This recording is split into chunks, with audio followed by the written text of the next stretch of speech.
ইতিহাস গড়ে নকআউটে Cape Verde, শেষ ৩২-এর প্রতিপক্ষ আর্জেন্টিনা। ফিফা বিশ্বকাপ ২০২৬-এ ইতিহাস গড়েছে প্রথমবার অংশ নেওয়া আফ্রিকান দেশ কেপ ভার্দে।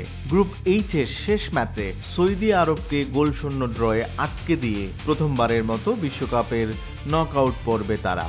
আর সেই সাফল্যের পুরস্কার হিসেবে শেষ ৩২-এ তাদের প্রতিপক্ষ বর্তমান বিশ্ব চ্যাম্পিয়ন আর্জেন্টিনা। মায়ামিতে অনুষ্ঠিত ম্যাচে সৌদি আরবের বিপক্ষে দারুণ সংগঠিত ফুটবল উপহার দেয় কেপ ভার্দে। রক্ষণভাগে ছিল দুর্দান্ত দৃঢ়তা, আর গোলশূন্য ড্র ধরে রেখেই ইতিহাসের নতুন অধ্যায় রচনা করে আফ্রিকান দলটি।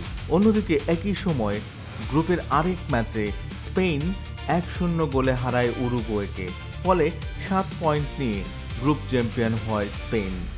আর ৩ ম্যাচে ৩টি ড্র থেকে ৩ পয়েন্ট সংগ্রহ করে রানার্স আপ হিসেবে শেষ ৩২-এ জায়গা করে নেয় কেপ ভার্দে।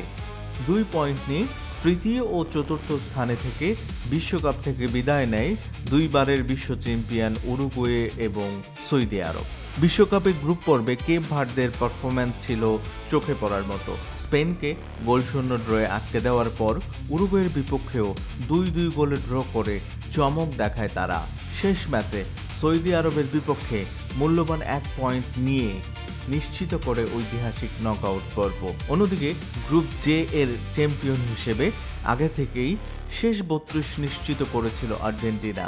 ফলে আগে থেকেই নির্ধারিত ছিল গ্রুপ এইচ এর রানার্স আপই হবে লিওনেল স্কালোনির দলের প্রতিপক্ষ। শেষ পর্যন্ত সেই জায়গা দখল করল কেপ ভার্দে। আগামী ৪ জুলাই যুক্তরাষ্ট্রের হার্ড রক স্টেডিয়ামে মায়ামিতে প্রথমবারের মতো বিশ্বকাপের মঞ্চে মুখোমুখি হবে আর্জেন্টিনা ও কেপ ভার্দে। ইতিহাস গড়ে শেষ ৩২-এ ওঠা কেপ ভার্দের সামনে এবার সবচেয়ে বড় পরীক্ষা। বিশ্ব চ্যাম্পিয়ন আর্জেন্টিনাকে হারিয়ে আরেকটি চমক দেখাতে পারবে কি তারা? এ এক তারে, সিটি স্পোর্টস 96।